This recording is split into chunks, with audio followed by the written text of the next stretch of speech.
मराठी राजभाषा व्यवहार कोश तयार करणारे जाणता राजा छत्रपती शिवाजी महाराज, त्याचबरोबर अमृतातेही पैजा जिंके असे म्हणणारे संत श्रेष्ठ ज्ञानेश्वर महाराज आणि अक्षरांचं धन आम्ही लोकांमध्ये वाटू असे सांगणारे संत तुकाराम महाराज, त्याचबरोबर प्राकृत मराठी भाषा आम्ही काय चोरांपासून आणली असे ठणकावून सांगणारे माझे संत एकनाथ महाराज, त्याचबरोबर 18 पगड जातीतले संत कान्होबा, संत गोरोबा, संत सोयराबाई, जनाबाई, याचबरोबर लोकभाषेत आपली कीर्तन करणारे संत गाडगे महाराज आणि माझ्या 18 पगड जातीतल्या खेड्यापाड्यातल्या जात्यावर ओव्या म्हणणाऱ्या आणि मराठी भाषेला समृद्ध करणाऱ्या तमाम कष्टकरी स्त्रियांनी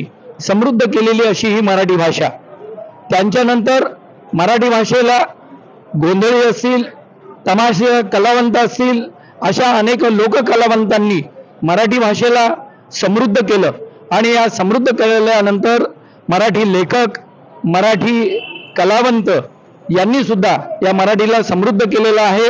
आणि आज ही मराठी मायभाषा, या मायभाषेला माननीय आमचे लोकप्रिय खासदार रवींद्रजी वायकर यांच्या प्रयत्नामुळे या भाषेला, राजभाषेला अभिजात भाषेचा दर्जा मिळाला। याबद्दल माननीय श्री वायकर साहेब यांचे मी मराठी लोकांच्या वतीनं मी शतशः आभार मानतो आणि त्यांना धन्यवादही देतो। त्याचबरोबर आम्ही सर्व मराठी लोकांनी मराठीतून बोलावं, मराठीतून आम्ही वाचावं आणि मराठी भाषा समृद्ध करावी असं आपण आज प्रण घेऊया। आणि आज आपल्या भाषेला बोलणाऱ्या गौरवपर जी भाषा आपल्या हृदयात आहे, ती मनात आहे, ती ओठावर ठेवणाऱ्या तमाम मराठी बांधवांना, बोलणाऱ्या लोकांना शुभेच्छा। मराठी गौरव दिनाच्या खूप खूप शुभेच्छा।